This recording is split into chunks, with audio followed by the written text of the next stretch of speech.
Shrockstar.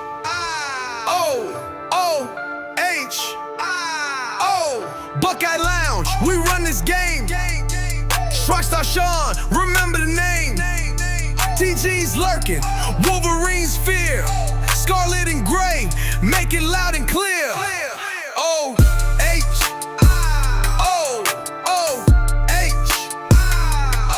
TG and Shaun, bringing that smoke.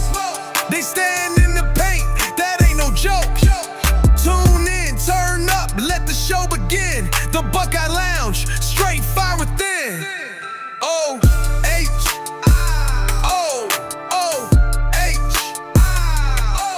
Buckeye Lounge, we run this game. Shrockstar Shaun, remember the name. TG's lurking, Wolverine's fear. Scarlet and gray, make it loud and clear.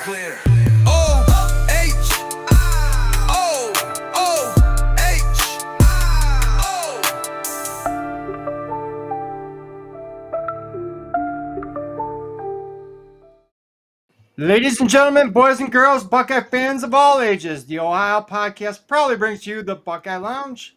I'm your host, the Shrockstar Shaun Shrock. With me, as always, my partner in crime, the Wolverine Slayer herself, Miss TG. And today we have a very special guest, former Ohio State great and NFL player, Mr. Bobby Olive. Bobby, thanks for showing up, man. We appreciate it. Thank you for having me. Thank you for having me. And yeah, guys, we were supposed to have Greg Frey, but he canceled because something had happened. So, well, we'll get him on. Canceled. Yeah. He got a hold of me earlier.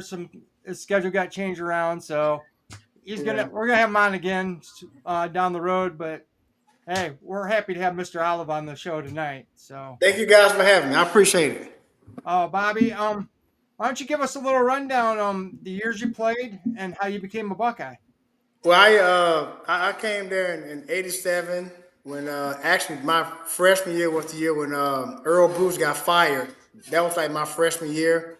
My wide receiver coach was some little young guy named Urban Meyer. Y'all probably heard of him before. Maybe. He was there. And also during that year, that's the year when Chris Carter got kicked off the team. So lucky, I guess, good and bad for me. I actually played as a freshman. Probably wasn't mentally ready to play, but because when CC got kicked off the team, that kind of forced them to kind of, it was more eyeballs on me to kind of come in and, make an impact on that team at that moment. Was you and Jeff Graham in the same class? Yep, same class. Yep, I talk to JG almost every day. So yeah, we came in the same year. What a class, man! You and him together. Wow.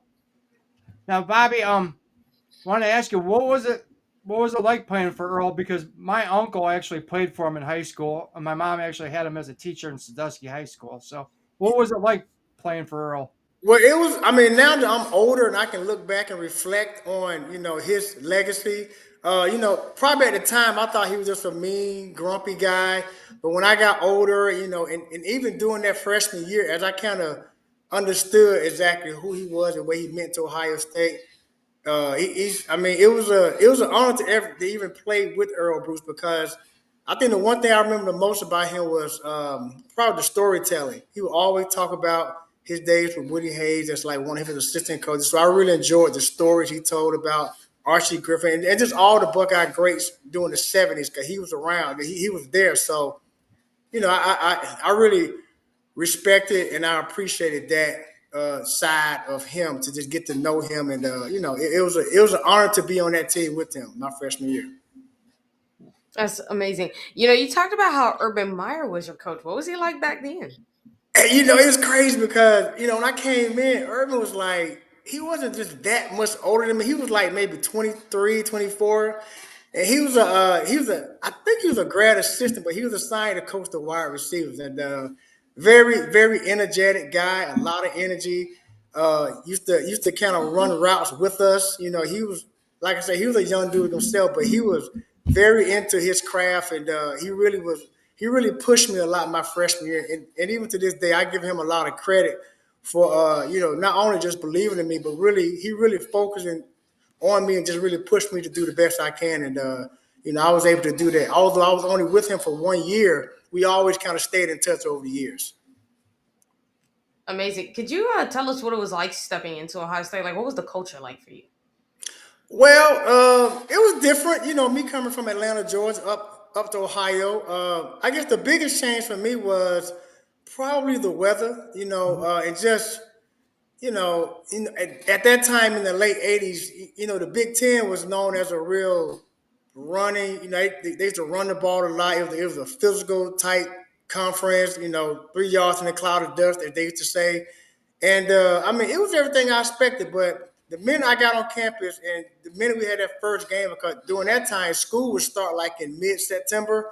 So we would be on campus. We was on campus for like 6 months before the students got there. So by the time they got there, we was in game week 3 or 4. So for me, just walking around that big old campus, and we finally got a chance to play in the horseshoe. It was like everything you dreamed about from watching TV. I used to always watch Ohio State Michigan game, even though I'm from Atlanta, and it just to be in that stadium was just a really big deal for me.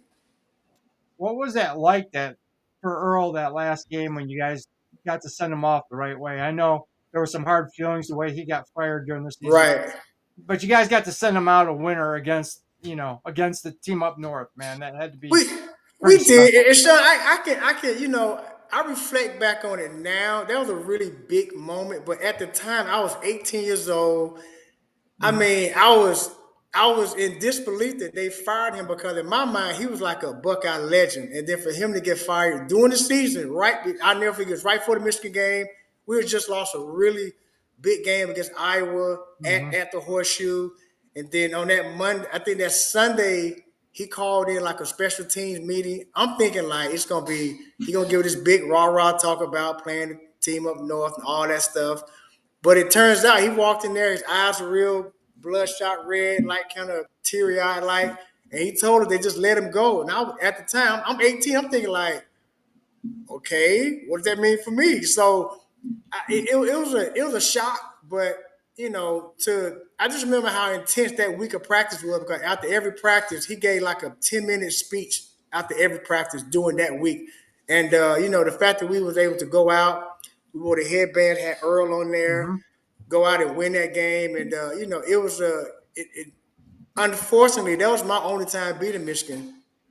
The whole time after Ohio State, it was that game. So I got the gold pants, got that, but it was nice. And like I said, now that I'm older, I can look back on it and be like, that was really a big moment. But at the Mhm. time, I probably did not appreciate it as much as then, because I was just so young and just didn't understand the magnitude of that particular game. What was the difference between the styles between playing for Earl and playing for Cooper? Oh, it was day and night. Earl was a lot more hands on. He was a lot more hands on, particularly on the offensive side of the ball. Coach Cooper was more of a CEO type of coach, kind of hands off, and let his coaches, work. Let his coordinators do their job. Let his position coaches do their job. So he was way more hands off. Earl was definitely hands on.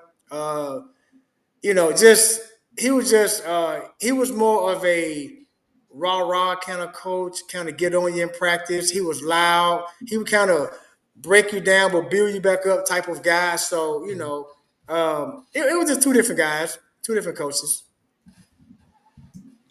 Yeah. Sorry, guys. Uh, what would you say? Were there like any teammates or games that still stand out as a defining moment in your Ohio State career? The guy that's a guy who didn't show up today, my man 1-5, Greg Frey. Listen, Greg was a really good quarterback. We had a great relationship.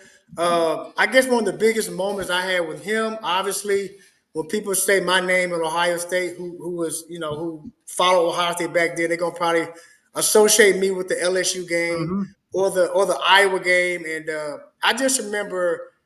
I think I was more in tune for that Iowa game because I was a senior.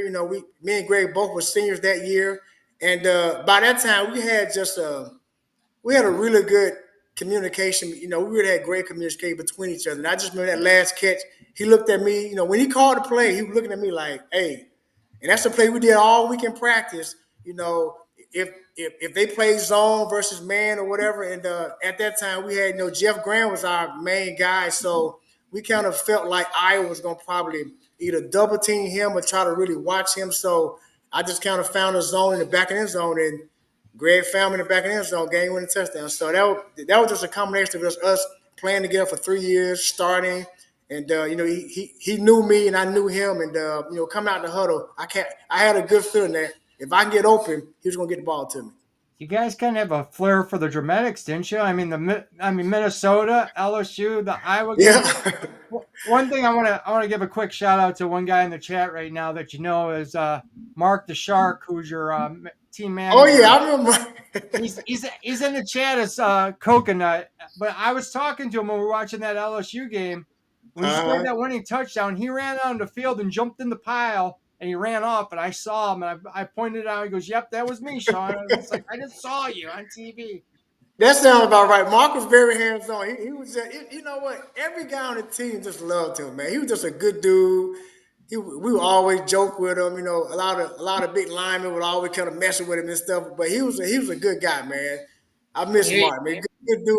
I'm glad to catch back up with him. But he was a really good guy, very likable. Everyone just loved Mark, man, the whole time. You can say hi to him right now because I was commenting on the screen right now. Right. Oh yeah, that was my guy. He was my guy. Yeah. And Bart actually said you look like a 50-year-old college player. Greg Friday.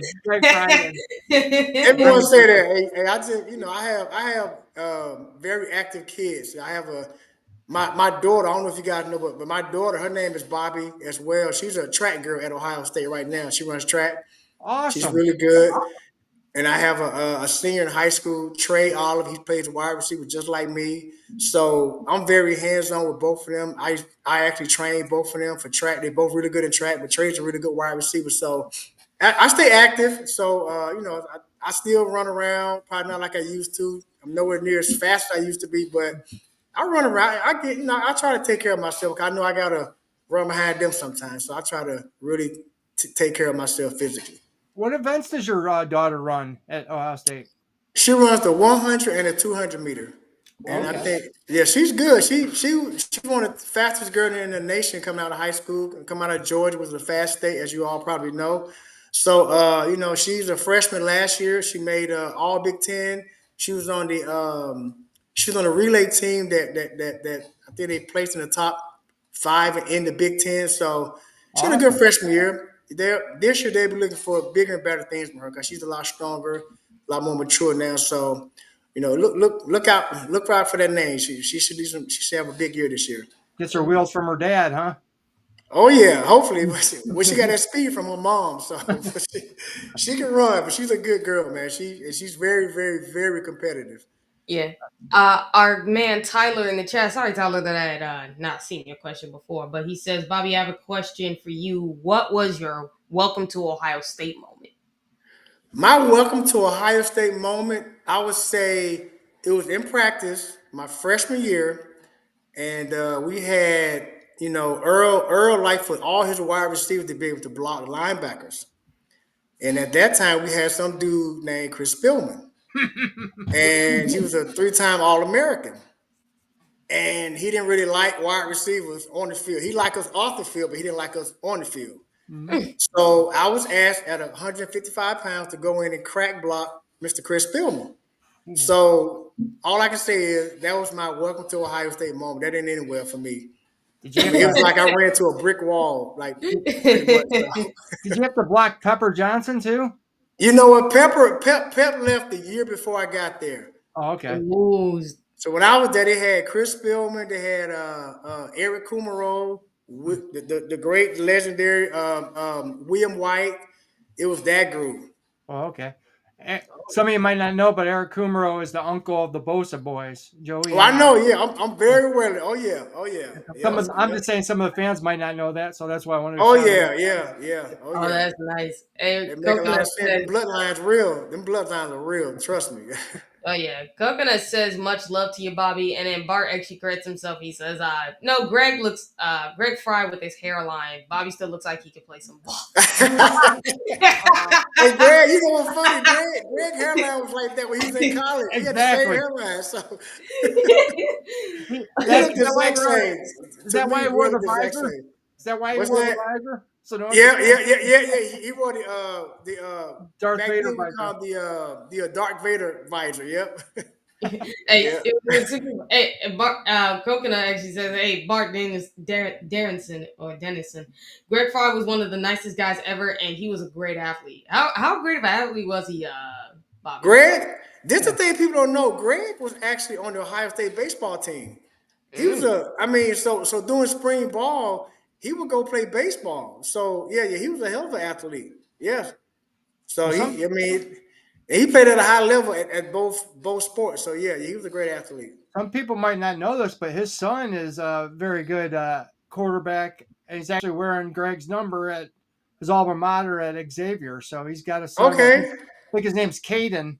I I didn't I, know that. Okay, I'm not I check might. on Kaden. Okay, I think it's Caden. I'm not sure. I think it starts with the K. I should have done my research, but I saw the special on it. They had a special on the cable. The cable company right. that we got here is called Spectrum, and they carry Uh-huh. all the high school football games. And they did a special about it. But his son's starting at his alma mater, and they actually gave him Greg's number, so he's playing quarterback wearing his That's dad's nice. number. So That's real nice. Is he number 15? I'm assuming 15 was his high school number. I think Okay, so. okay. All right. Well, like father, like son. I can only Exactly. imagine the coaching that he's getting from Greg. So he's probably Oh, all over that. Yeah. man knows his stuff. I Jen, gotta that's ask you, so funny. in a race between you and Jeff Graham, who wins? A rate like now, Well, back in the day. I would beat Jeff. It'll be a good race, but yeah, Jeff had good speed for his size. But yeah, I think I get him. I get Jeff. It depends. If we race 10 times, it probably 5-5. It'd be 50-50. Depends. More memorable game, LSU or Minnesota? I would say for me LSU because I was a sophomore, and that's not kind of I kind of put my name on the map as far as like in the world of Buckeye people. So I would definitely say LSU. It was a nationally televised game. LSU came in Columbus like ranked like in the top 10, and for us to beat them on national TV, I felt like everyone in Atlanta, Georgia, was watching that game. It seemed like, and that was way before social media. So you can only imagine how my phone was ringing after that game. Oh, So that was a huge. That was probably my biggest moment at Ohio State. it's awesome. Yeah, when you talk about it, pretty much the social media, the evolution of the game, basically with through social media and name, image, and likeness, and the portal. And Yes, everything. How is what's your opinion of all of that, as far as how the game has evolved this far? it's great. I love it. I always felt like players should be compensated, to use their name, image, and their likeness. But I will say, as a ex player who played so long ago, it's. I'm not gonna say jealousy, but I mean, when you go to Ohio State now, it's like they're treated like pros now. These Mhm. guys are pros. They're like NFL, like future NFL guy, but they treat it. And you talking about guys, you talking about guys who don't even probably start making $80,000. Just it's crazy. You got JJ making 4 million, some crazy. So yeah, Caleb like Brown 4 or 5 million. making 2. Right, and these are he's young. They sophomore making. I can't even imagine making that kind of money when I play in college. So I think it's great for them. I just hope that at the end of the day that they all manage their money because the NFL is not guaranteed. You're not Mhm. guaranteed to have a long career in the NFL. So I just hope that they're able to manage their money and particularly now because they get so much at a young age. So, but I'm happy for it. It's great. I love it. When you think about it too, for those kids, I think they earned that, which is the best Hmm. part for them. Is that like for Jeremiah Smith? I think he got that because of what he did as a freshman and what he's still doing as a sophomore. Because it's ridiculous Oh, how freaky he is. And like Caleb absolutely. Downs is known as since he come into college football as the best safety, possibly the best defensive Right. player in America. So Right. Yeah. when you pretty much go out there, you show work, and you're also not money hungry. On top of that, Right. like Yeah. you actually are doing everything right. I think that's what earns you to get paid, especially at Ohio State, because they don't just hand you that money. You have to earn it. Right. Yeah, you gotta earn it. And they all those guys you hear making them big dollars, they all deserve it. And Yeah.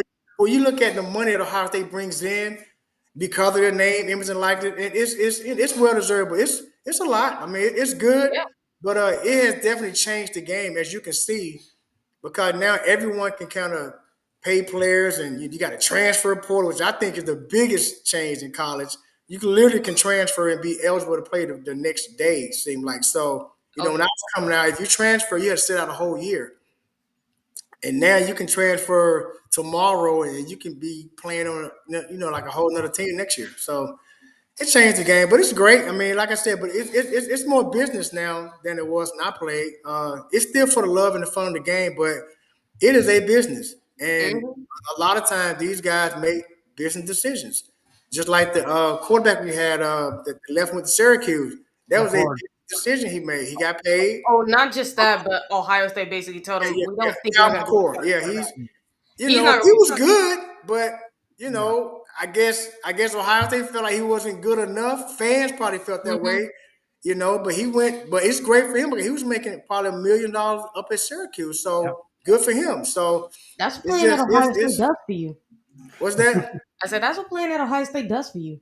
It does, and you're right. Right, 'cause now you go to another school, you like, well, hey, if he can make it at Ohio State, he'll be big time up here. So and looking at the year he had at Syracuse, he had a great year at Syracuse. So I'm happy for him. Never met him, but it's a lot of stories like that. You leave a big boy school like Ohio State and go to another school transfer, you get treated different because they know Hmm. that you come from a school that's very talented. Every day in practice, you're going against future NFL players, particularly you a wide receiver or defensive back. You're going against Or future offensive NFL lineman. guys, right? So Or offensive or defensive lineman. As a matter of offensive fact, you linemen, can ask defensive linemen, Indiana right now. You can right? ask So Indiana because they just took one of our offensive linemen from the portals, and McCaskey, and I think he's their starting left tackle, if I'm not mistaken, which is funny. it's crazy. It's just like what's the wide receiver that we had that went to Penn State last year? Uh, Um, Julian Fleming. Julian Fleming. I mean, he Yeah. was he was at Ohio State one year. Next year, he had Penn State starting. So it's just that's the world we live in now. So and you're able to transfer. I think it's a good thing. I think it's good and bad, but it's I've always felt like if a team changed coaches or something like that, Exactly. you should definitely be Yeah. able to transfer. But now kids are now transferring even just for more money. Sometimes you don't want to pay me this, I can go somewhere else who will pay me that. So that's the new world we live in. Were you a little worried there when Earl got fired because Earl was the one that recruited you when Cooper came in. I mean, if you look back then, if you'd have transferred, you had to sit out a year. I You know, know. I was worried because like you just said, Cooper didn't know anything about me. So basically, when he got to Ohio State, I had to prove myself in that spring practice that I can play. So and then he brought all his coaches with him, particularly on the offensive side of the ball. He brought pretty much all new coaches on the offense. He brought a new coordinator, a new wide receiver coach, Gene Huey, who I still talk to this day. Great guy. Love Coach Huey. He's my wide receiver coach the whole time at Ohio State. But yeah, I had to prove, I had to come in and prove to Earl Bruce I can play. Then I had to turn right back around and prove to John Cooper I can play. So it was a challenge, and looking back, I was able to step up to the challenge. And if I can change anything, I wouldn't change anything about my decision to come to Ohio State. I just think it's great that kids now do have that option, though. If another coach gets hired in and you don't fit their system, I think it's great Absolutely. that they can leave and not get punished for Yep. it. Yeah. Yep. I As a think matter that of fact, makes sense. Vader does ask, who were you the closest with on the team before I get this last? Me, Yeah. I Yeah. was really close to Jeff Graham. I was really close to Vinnie Clark, who was my roommate. I was really close to Vince Workman. Okay. Man, Vince was really, really tight. Probably those three. Guy named Derek Foster. I was super tight with him. I was tight with a lot of guys, but I would say those are the guys who I kind of gravitate to the most. Bernard Edwards, me and him was good friends. We called him Big B. Me and him were good. We were good buddies. But Carlos Snow, tight with Carlos. Just a lot of guys. Brian Cook. I can go down the list. I was cool with a lot of guys. That's awesome. That's awesome. Bobby, how did you celebrate the national championship last year? It's funny, Sean. It's for me. By it being in Atlanta, of course, I was at the game. Awesome. And I'm in the middle of SEC land, so for me, that was a great moment for me. I was at the game, and to be up in that, I was up in the suite with Keith Byers was there, and Braxton Miller, a bunch of guys up there. We all, man, we were just celebrating. Santonio Holmes, we were just celebrating. It was a great moment. Number one, because I felt we was past due. Plus, we needed something to make us forget about what happened the last regular season game of the season against that team. Or no, we almost had to win a national championship last year Yeah. just to get over that. So that was just a great feeling, and for me to be able to drive 20 minutes from my house to go to the stadium and watch the game, that was nice too. So I We had appreciate that a lot. we had Keith on the show, and what a great dude, man! What a big dude. I Oh, wouldn't want great to trade guy. crap Oh for that yeah, guy, man. yeah, Yeah. yeah. Me and him was celebrating after the game. Yep, good dude, great dude. Hey, Ken Taco Hunt asks, Bobby, did you ever get into coaching? What? And he would see if you did, why or why not. I did. I actually coached with the. Actually, I forgot to mention. I was coaching with the Columbus Destroyers in the Arena League football team when Earl Brook was the head coach. I was the wide receiver coach, so I did arena ball for like 7 years. I coached with the Columbus Destroyers, then I coached with the Canton Legends up in Canton, Ohio. At that time, that when I was living in Columbus, in around 2012, I decided to move back to Atlanta. So yes, I coached arena league football for like 7 years. Did you play arena too? I played arena two for about 4 years. Actually, I actually played. I played with the Columbus Destroyers. Then I coached with the Columbus Destroyers. So yes, I played about 4 years with arena football. What was the difference like between playing regular football and arena football? Oh, day and night. You got them walls. I'm telling you, it's only the field is 50 yards long, and the width is like 30 yards. So it's like you're gonna get hit. Mm-hmm. You have to know that. But the good news is a lot of those walls are padded, cushion pads. But listen, when someone slammed you up against the wall, I don't care how much padding you got on that wall, it still hurts. So it was a. I actually thought the arena league was more physical than outdoor Ooh. because you can smash the guy up against the wall, kind of like hockey a little Mm-hmm. bit, kind of. It's Oh, man, physical. So that's that wasn't no fun. But yeah, I enjoyed the game. It's a high scoring game. Most of them games scores be something like in the 50s and 60s, but it was a good game. I enjoyed it, especially in Columbus, because Columbus had the best crowd. Yeah, as a matter of fact, Rolling Coconut actually asked you, Bobby, do you remember Coach Bruce saying at practice, never throw a long ball short and never throw a short ball long? Oh, It sounded like, listen, he had quotes for days. I'm telling you, when I was coaching and Coach Bruce was the head coach, Mm-hmm. I used to like to watch film with him because he was real like he would call it. I mean, he would call a player out so fast, and then he would give a story like this. For me, coaching with Earl Bruce, it was about the storytelling. 'Cause he would always give us a Woody Hayes story or Art Schlichter, one of the old school Buckeye guys in the Mm-hmm. '70s. He would always tell them stories. I used to like them stories. I'm a football guy, so he would. I think I enjoyed it the most about being around Earl.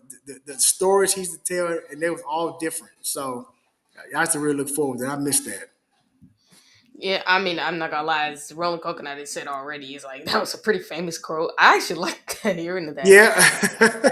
But Bart Dennison actually asks, does Jeremiah Smith remind you of anybody you played with or against? Jeremiah Smith, Mm-hmm. um, The one and only. he don't. I mean, he's so different because I mean, for all the hype he get, and then what he was getting when he came into Ohio State. When we finally got a chance to really see him, he's just different. Yeah. And I mean, just a freakish type athlete. But if I had to compare, and it's not a fair comparison, the only the last guy who came in Ohio State, I thought was just like, dude, that dude different. Is probably David Boston because of his size. They was a big dude, fast, strong. That's probably the big comparison as far as just a super athletic dude that just looked different walking in the door. That was probably David Boston. That's the first comparison I probably can do. You know, when you talk about the hype he was getting, it's like even the coaches were hyping him up and they didn't even want to. They just couldn't hide Yeah, how much they were yeah. excited about him. It was like, I will take Ohio State's word for it because I'm like, they're not the type to hype up their players all Yeah. the time. They try to Mhm. downplay it as much as they can to not put pressure on them. But man, when they see something that special, they're like, can't hide it, just can't. He was like that. I mean, from day one, from the time from the time he Yep. enrolled early in that spring ball, you knew that he was the best receiver on the team as a true freshman that just walked in the door. And my good buddy Tim Walton is the defensive back coach of Ohio State. So I talked to Tim, and Yeah, Tim like, "Boy," I said, "Tim, cornerstone. man, what's up with Jeremiah Smith?" He was like, "He's him." That's all he said. He was like him. He just said him. And this after the first week of spring ball when he first got there, he was like him. That's all he said. He is Wow. him. Wow. So he's different. He's different, Well, man. He is different. and Bobby, Tim Walden is a realist too, so he not Oh gonna lie. yeah, that's my guy. Yeah. Yeah, that's the great thing. And Yeah. when you think about it too, because when you bring up Jeremiah Smith, and that really got into the question we wanted to ask, which is like the fundamentals of how the game and how the game has changed, and the emphasis that's on everything with explosive plays, as well as how the offensive system was ran under Cooper. How do you Right. look at like how these plays have they made the game better or worse? It's Or day and and night how from would you compare the offensive system today to how you guys ran it under Cooper? oh, it's way different. It's not even a comparison Mhm. because when I played, we had the personnel on the field was a tailback, a fullback, Mhm. a tight end, two wide receivers. Now the fullback don't even exist no more. So they replaced that with a wide receiver. So your basic Tight end, really. formation is three wide receivers, a tight end, and one tailback. That's the standard formation. So the difference is they just throw the ball way more than we Mhm. threw the ball. We would throw the ball. You can ask Greg next time you're on the show. The average we threw the ball was probably 15 times a game. They throw the ball now double that, and it's just we just live in such a every the game is so much faster now. How they run the offense, you know, they can get the signals from the sideline. You got the microphone in your Headsets. headset. You can hear the coordinator. That's an advantage. We used to have to run the plays in Out. and out, but now they can get a completion. They line up on the football. I mean, the game is just so much faster now, and it's for a NFL wide style. receiver. It is perfect for a receiver because it ain't just Ohio State. It's every school throw the ball a lot. I mean, most schools throw the ball over 30 times a game. I mean, Well, not all schools.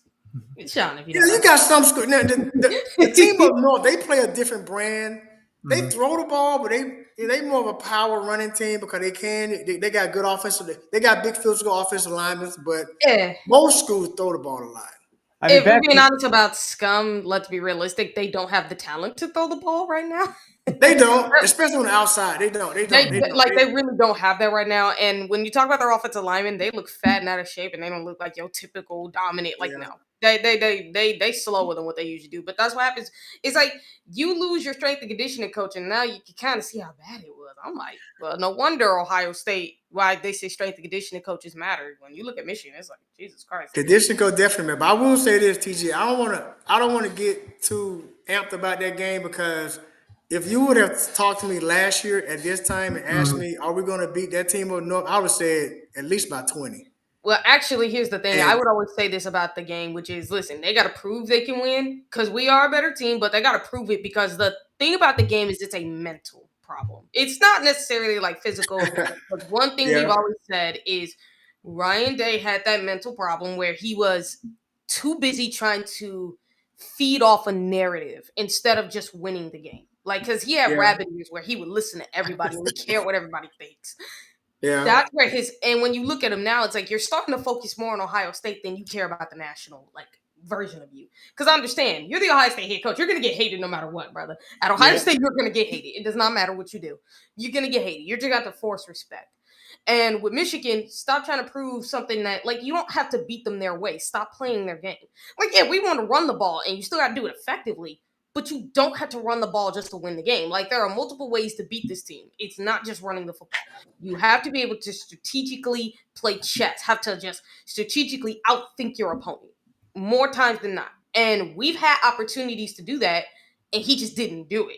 It's like because that narrative got stuck in his head. So if he, and hopefully, because I believe he's broken out of it, but he's got to show me that he can win this game, and he broke the psychological barrier that has kept him in that loop.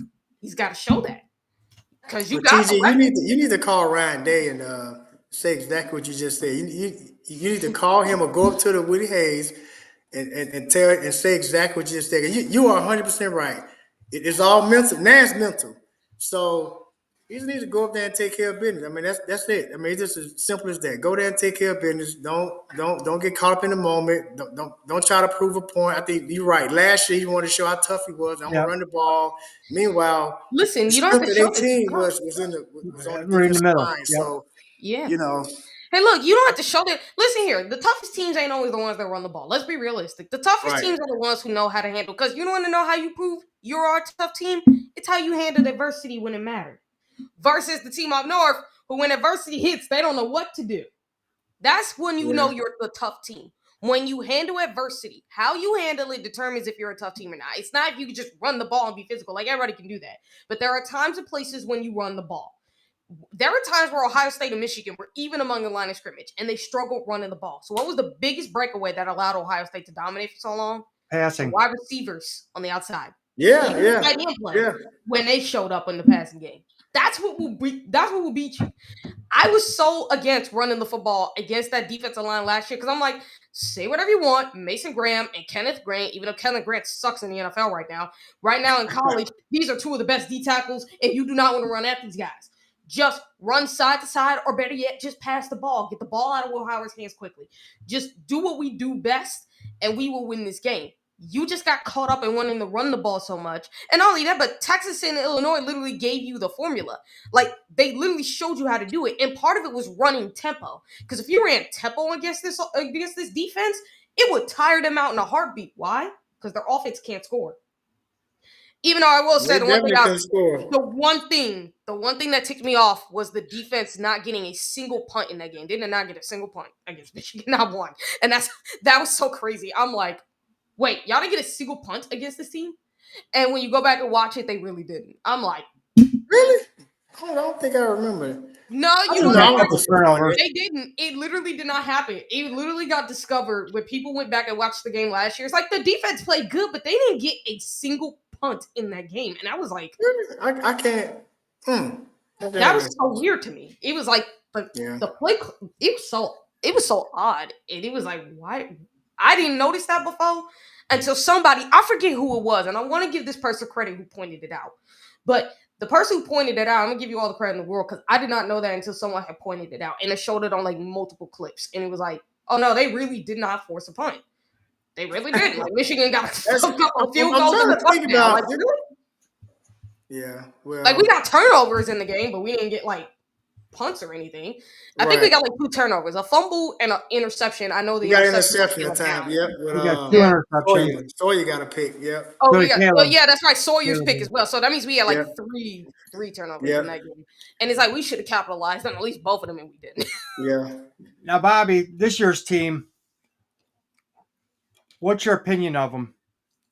I think they still got a lot to do on offense. I think Julian is. I'm a big quarterbacks guy, so I always point at the quarterback.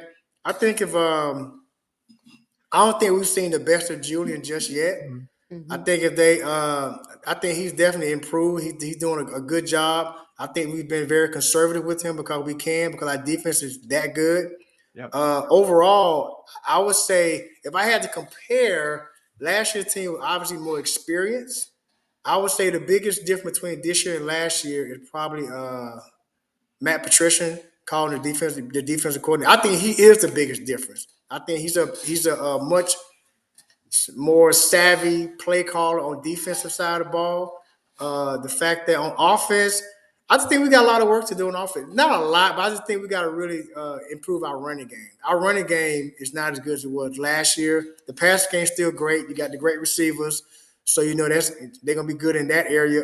You have a younger quarterback. He probably not as mobile as Will was as far as to use him in a running game, but he's a better thrower than Will for sure. So. He don't take a lot of hits. I mean, he gets rid of if it ain't there, he pretty much throws it away. But I think this team right now at this point from last year, I think this team is better than last year's team because last year's team we could have easily lost that game last year against Penn State. Our defense saved us on that game, right? So, Mhm. the Oregon game, this team haven't really been tested yet. And from looking at the schedule, I don't think we won't get a test until we go to Ann Arbor. And then after that, The Big if, Ten if Saturday. everything aligns correctly, we're going to play Indiana. I think that's definitely going to be a test. I think Indiana's better than they were last year. Now, do you think? Yeah. Do you like the way Julian's improving each week? I mean, he's Yeah, I showing do. I love it. improvement. Yeah. It took me a minute because the first game I was like, I don't know, look conservative, real conservative, Mhm. But the last after the Illinois game, I thought he played really good. He played really good against Wisconsin. So yeah, I think he's coming along pretty good. I like the guy's poise. The kid doesn't get Yeah, he's rattled. poised. Yeah, but so If I had to say the one thing about the run game, though, it's like we've had running backs on the show who talked about it. They're like, the offensive line's doing great. It's just that the running backs are not, they're not either seeing the holes in time, like they're not like finding the holes well enough, or in this case, because we had Jeff Logan on yesterday, and mhm. his interview is up today on the OHL podcast. You guys can go check that out. He talked about the BYOB, not bring your own beer, but be your own blocker, which is the statement they have in the running back room, and that's something they've had since Woody, Earl, and even Cooper, which is the running backs have to be their own blockers because it's like it ain't always gonna be pretty. Like you're gonna have athletes that get in that backfield or find ways to get in that hole, so you got to make them miss. And that was something that Jeff Logan had brought up. Is that Ryan Day had mentioned that is that in the Wisconsin game, the running backs did a better job of making people Yeah, miss than yeah. they I usually thought do. Isaiah West he had a really good game against Wisconsin. Oh I yeah, thought for the second half. But we're going to be, and I think next year we'll like our running back room a lot more because that's then you because got Bo Jackson and the kid West will both be a sophomore, so have a people. full year this year. So, but right now they just okay. I give them probably like a C plus. I You would know, say it's also because they're young. Like yeah, Travion they're and young. Quinshawn were experienced last year because I talked Yeah. about it with Jeff, which is Travion and Quinshawn were able to like just make Oh people yeah, they was. You can't like get no better the than that. Northwestern Yeah. game was the best example I used because it happened. Both of them made two Northwestern defenders miss at the same time. But where Quinshawn threw one on the ground and Travion just spinned away Mm-hmm. from another one. So Mm-hmm.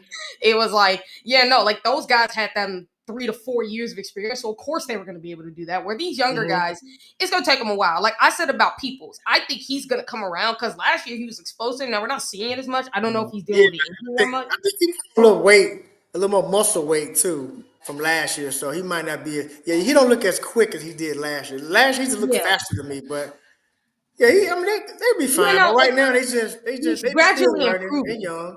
He's gradually improving. So I think with this Yeah. running back room, I think we'll continue to see Peoples, West, and West and obviously Jackson improve. We'll be able Yeah. to see them improve, and I think Mm-hmm. Donaldson's going to continue to improve throughout the Yeah. season. Don like the savage senior guy. So yeah, Yeah, he older and veteran guy. Yeah. as Jeff Logan see it, this ain't West Virginia like coming to Ohio Right. State. Right. So Yeah. A little it's like different. it's gonna take you a minute to get used to like playing here, but I think Right. he'll improve gradually. Anyways, Yeah. but like I said, I'm Mm-hmm. confident in the running back room. I think they'll be better next year because now you'll have a little They'll bit more definitely be better experience. next year. So yeah, but we're You'll gonna have need more them. We're experience. gonna make a run this year. We're gonna Oh need yes. if we're If you gonna look, repeat, we're gonna need the running back room to be good. So And one of the things that they're using too is to get the running backs more involved in the passing game because it's like we can use the pass to open up the run a yeah, little more. yeah, While these guys are still like figuring themselves out. Once they figure themselves out, I think our run game is going to be just fine. Like right now, the run game is like a C plus. They could be so much better, but yeah. they're young, so just give them time. well, I say C plus too. I agree with that. if you look, Bo's the only one that's got that explosiveness to him right now. Right now, Yeah, he does. He does. He I does. mean, But he'll be. I mean, next year he'll be way better next year. yeah. So I'm Mhm. excited about him. And like I said, I like Isaiah West too. He might have a little something too. So I think overall I think that running backs room look good. They'll be Yeah, all right. But right now today I'll say C plus right now. now, grade our receivers, Mr. Olive. This is your Hey, expertise. I mean, hey, I mean, hey, hey. above it. I can't. You can't. Cornell Tate has become like a first round draft pick now. So Mhm. he is. He's playing. He's playing on probably any other team. He'll be the number one receiver. Yeah. He's playing a high level. JJ doing what he do. I think Enos is okay. He get a lot of flack from people, but they don't. Listen, he's a third receiver, and they don't throw to him a lot because you got all the other weapons. You got a really good tight end. So I'm not as big as a critic on Enoch. He just don't get the targets. But I mean, he's a tough guy. He's gritty. I hear that he's a very good leader among his teammates, so they really like and respect him. So He's a you know, captain. he's coming. He made a nice catch. He made a nice touchdown catch against Wisconsin too. So yeah, I think he's all right. You know, Is there one receiver we should look out for that you think of the young guys that you saw that might? the one that's Nam. I like Mayan Graham. I think he's gonna be really good. It doesn't matter him. He's just it's. The room is so deep, you can't get him on the field. But if he was a starter, we would be like, ooh, like he can play. He can ball. Yeah, he's a baller. Everybody compares him to Garrett Wilson with the way he plays. Yeah. He got the number two. Yeah, he's a baller. He can. You just wait. Yeah, his time gonna be. If he can be patient, he gonna be fine. Quincy made a big catch too. Quincy Porter coming in. Yeah, Quincy. Quincy Porter. And people compare him to Chris Olave. I'm like, imagine having two players that already have like a skill set similar to the two best we've already had. It's like I mean, that's a loaded room, but that's I guess as a coach, it's a good problem to have. But you gotta think this too now. I mean, how you gonna keep all these guys happy? I mean, Mayan Graham going on week year 3 next year. So you got Chris Henry coming in. JJ gonna still be there. You got Ennis. You got all these dudes. So you know that's when you lose. They might lose one. If I had to bet on it, I say they're gonna lose one or at least one or two. That room is loaded. Bryson Rogers is going to be gone, so probably probably so. So, but that's the good and bad about this room. I mean, when you think about it. When you think about it with this room, it's like, think about some of the wide receiver rooms we had. Because someone had put it up on X and Facebook about how we had freaking Chris Olave, Garrett Wilson, Jason Smith and Jimba, Marvin Harrison Jr., and Emeka Egbuka all in the same room at one point. And you're like, that's the greatest wide receiver room. And it worked out. It worked out for all of them, right? How do we keep all these guys? And now when you look back at it, you're going to have like Emeka Egbuka, Marvin, Carnell Tate in the same room with Brandon Ennis in them. And then now you're going to have what?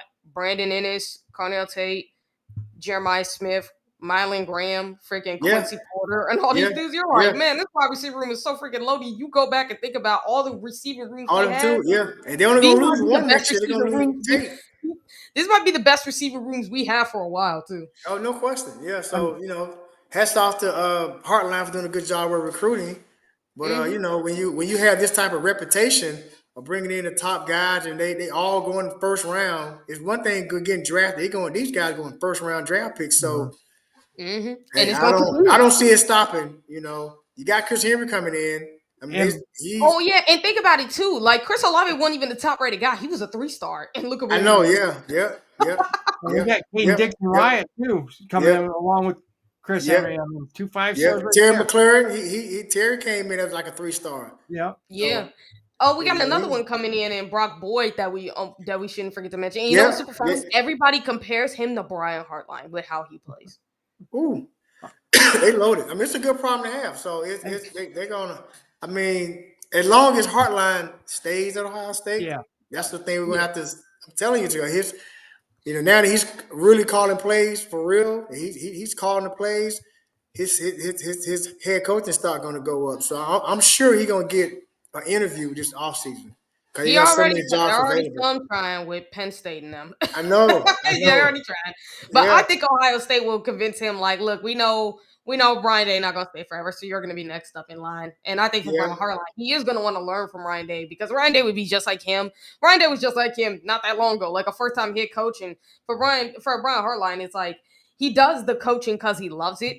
And I think his whole dream was at first his dream was to become the wide receiver coach of Ohio State. Now that he's accomplished that, he wants to move up to the goal of being an offensive coordinator. And once he perfects that, I think his goal to be the head coach of Ohio State.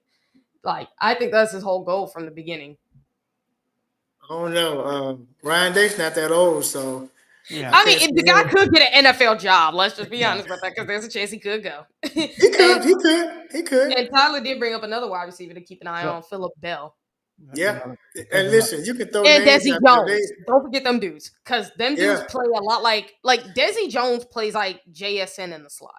Mm-hmm. Mm-hmm. That's what's so They're crazy. loaded. I mean, they're loaded. They are absolutely. The problem is to keep everybody happy. You But got 8 9 guys. I mean, only four are gonna really be like playing. Like maybe 4 or 5, five maybe. If But they do that, the 5 out, which would yeah, be kind of funny because the last time Ohio State did it was with Jim Tressel.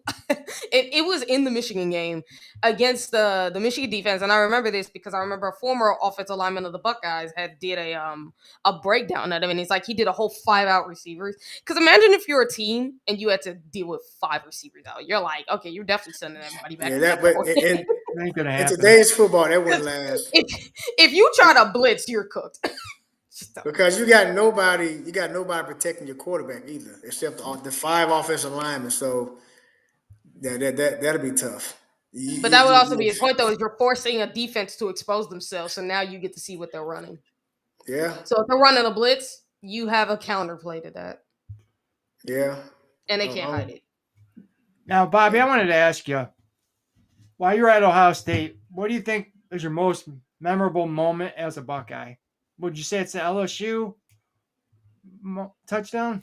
Memorable? I would say probably LSU and I were the most memorable because they both was on such a big stage at that time.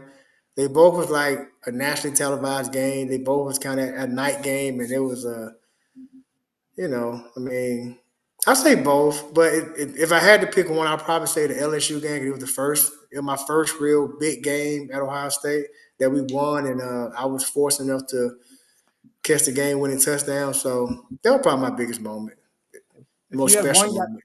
who would you say was okay? Who was the toughest guy you ever went against, and who was the toughest guy on your team with you that you played with? The tougher guy I can't think of this guy's name, and I apologize in advance. But we played my senior year. We played Texas Tech, Uh-huh.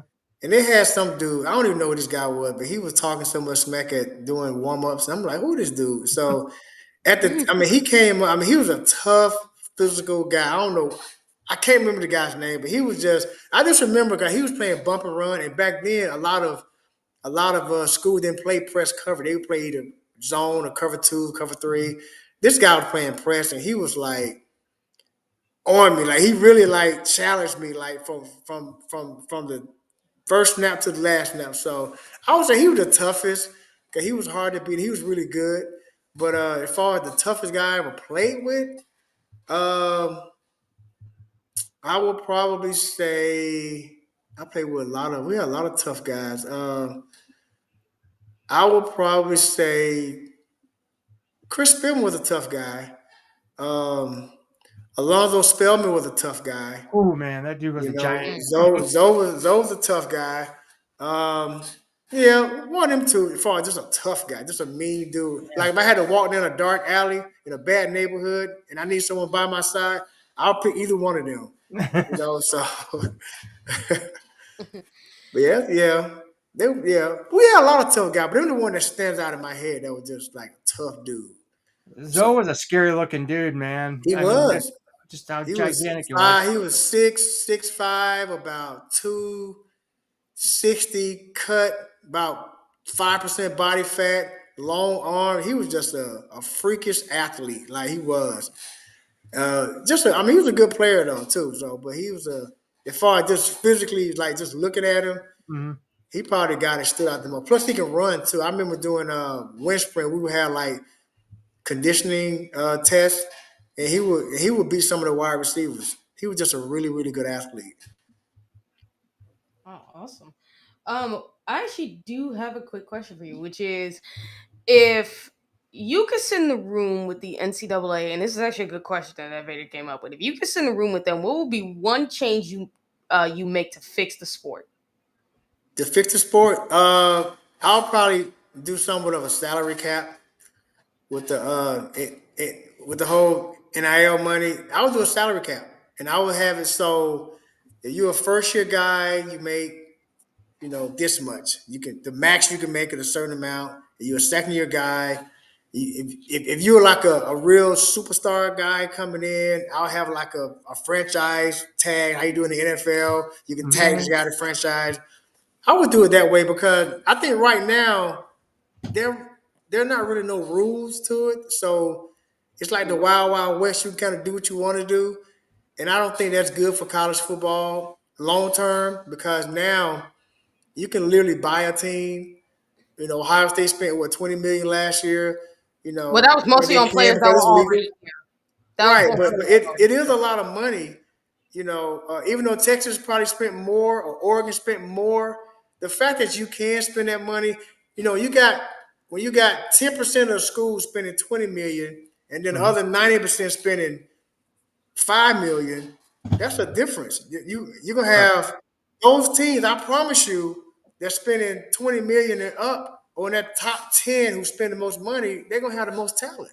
That's just how it is. That's in any sport. Well, actually, there is a because of how Ohio State does it is they do have it. They do have like a standard as to how much they pay, like somewhat like what you're talking about as far as like a salary cap in a sense, where they have it. They have players paid by a certain amount. So it's like for the players who have already been here, that are experienced, that have been here for like 4 to 5 years, are going to get paid this much amount of money, at least if they've already contributed. Players from the transfer portal who are experienced, who can contribute to the team, or that they know can contribute to the team, will get paid at, not at, I would say as much as the players that are already on the team, but somewhat close to that. Whereas like recruits get paid lesser than that as well because they're not going to make promises to these kids they know they're not going to keep. But if But you're someone like a Jeremiah Smith per se, who came in, you're a superstar, you're ready, you're like they're going to pay you a lot of money, kind of like how they're paying the guys who have already been here because but you here's have, the problem. especially if you I said, Right. especially if you've proven yourself on the football field. Like how you prove yourself on the football field for a lot of these guys is how you're gonna make your money. Now they're gonna pay you if you've been like a contributor, if you've been on this team for a long time and you've been a contributor, they'll pay you.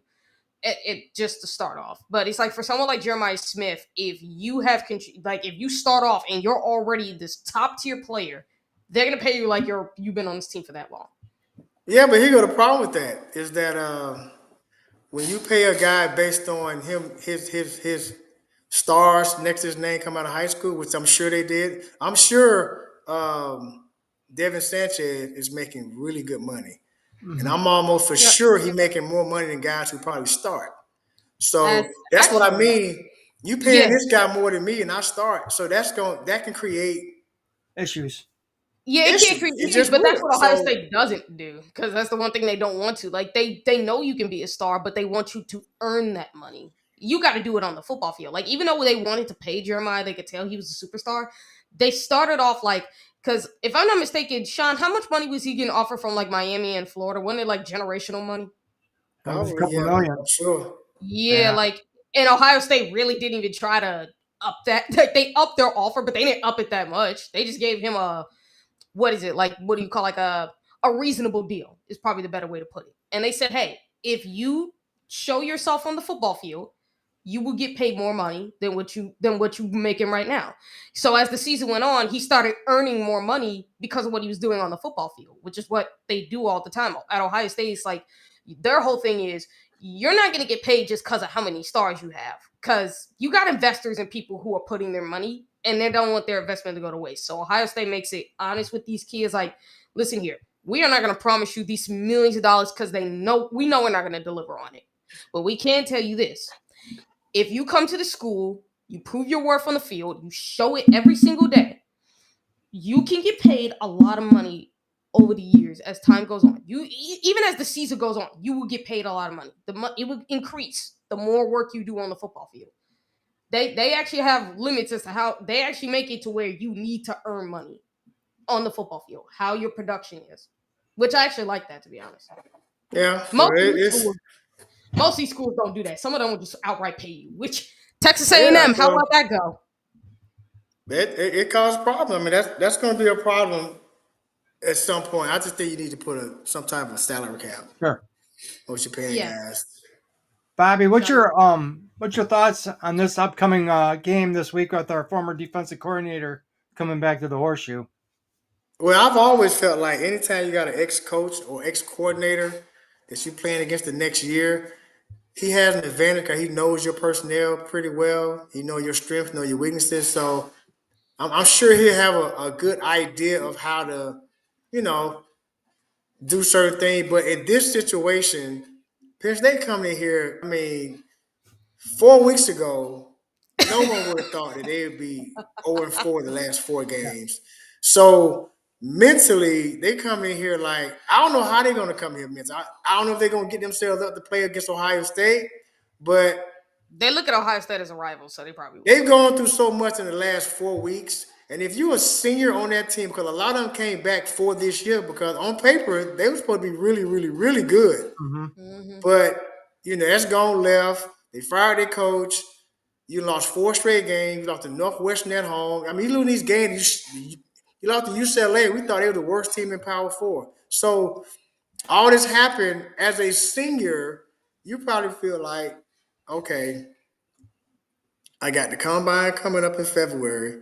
I am not trying to get hurt. I'm not trying to mess. Now you put your business hat on. If you still here 3-4, best case scenario for you is probably nothing because you're not going to play in a bowl game anyway. If you're a senior, you're not going to play in a bowl game. You project to get drafted in the top 3-4 rounds.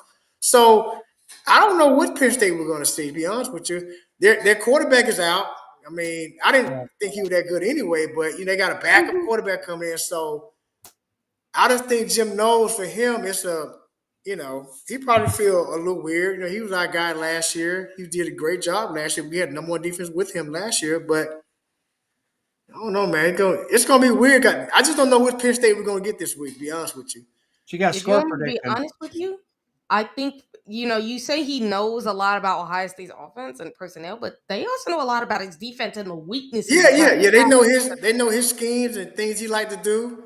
One of the things that have always been a problem, go back to the UCLA game. What was Nico Amaliva doing, Shaun? He was running the ball. That's one weakness for the Jim Knowles defense. Defense Last year that was has our always Achilles heel. been a problem. For the past 3 years, he's been the defensive coordinator of Ohio State. That has always been the biggest weakness of his defense, the running quarterback.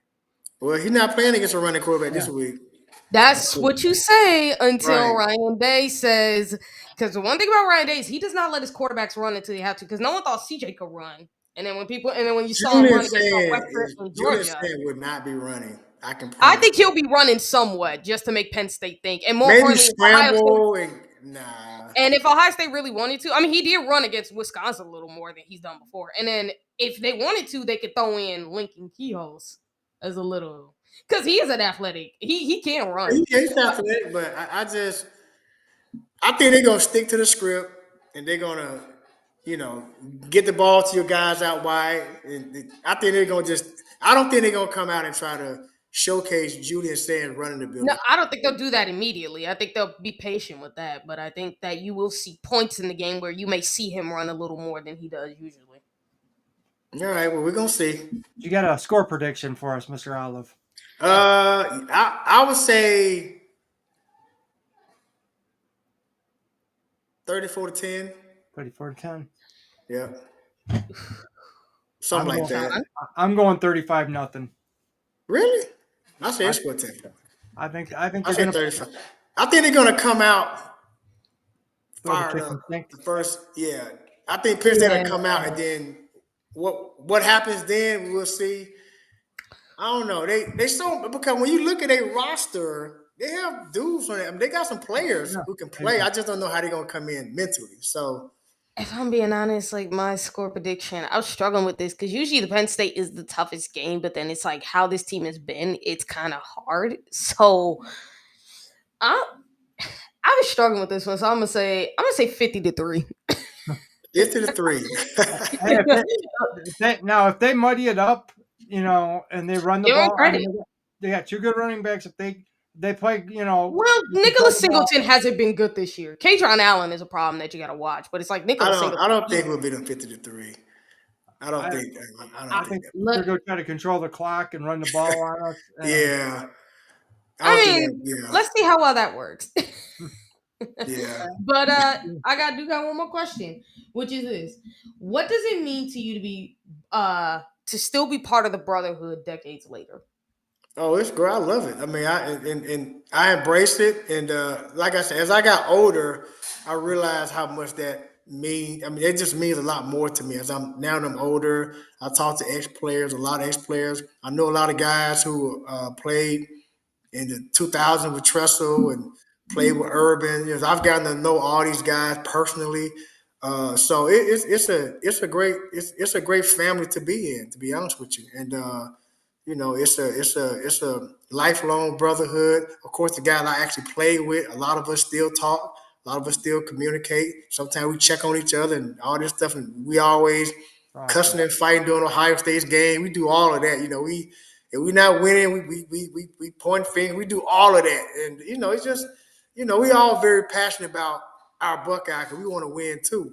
Whether we ex players or current players or whatever, no matter how long we play, it's the same passion. You can talk to Keith Byers, and I guarantee you, if Ohio State don't win that game, he pissed off. You know, it just messed up your whole day. Like Yeah, it's Yeah. crazy. And exactly. so but yeah, I mean I love the brotherhood. I'm glad I was able to be a part of it. I'm glad I am a part of that, fraternity of Ohio State. And I just look forward to seeing other young men come through that program and prosper as well. And hopefully I get to know them. Well, we really appreciate you coming on. It's been an honor to have you on. My Yeah, pleasure.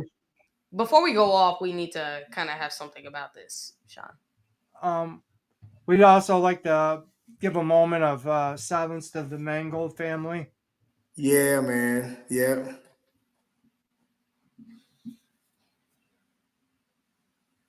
Thank you guys. Please keep them in your prayers. I mean, that's a Buckeye. I Yep. never got to meet him personally, but man, he gave me a lot of good memories I watching met him. him a few times. Super, super nice guy.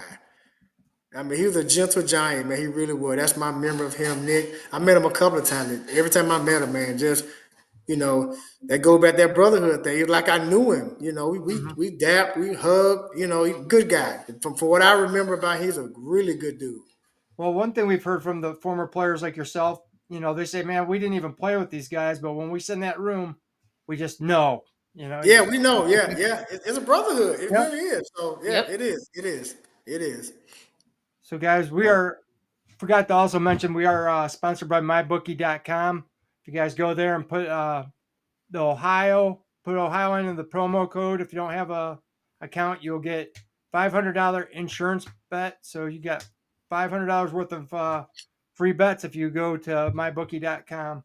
Again, we'd like to thank Mr. Bobby Olive. It's a pleasure to have you on here. Thank you Want to guys for having me. give a shout out to our producer and the third member of our team, Mr. Buck Vader. We appreciate you, Vader, for all that you do for us and producing the show and doing all the great research you do, man. We love you. Yes. And to all the And one more big announcement, everybody. You guys all know about the Buckeye Ladies show on Thursday, and I got a special announcement for that. We will have a special guest. If you guys remember Buckeye Bill from when Shaun and I did an interview with him, well, I'm here to tell you that his producer and his co-host, the Lady Buck, will be a special guest on the Buckeye Ladies with myself and Mika this Thursday. You guys check it out. You guys are gonna absolutely love it. Seeing three absolutely intelligent, lovely females talking sports. Trust me, you guys are gonna love it. Nice. So make sure you tune in. guys, Nice. everybody, thanks again for all the support coming in and watching the show. And remember to hit that like button and subscribe. Everybody, please have a good one, and we appreciate you. How do we always end this, TG? OH.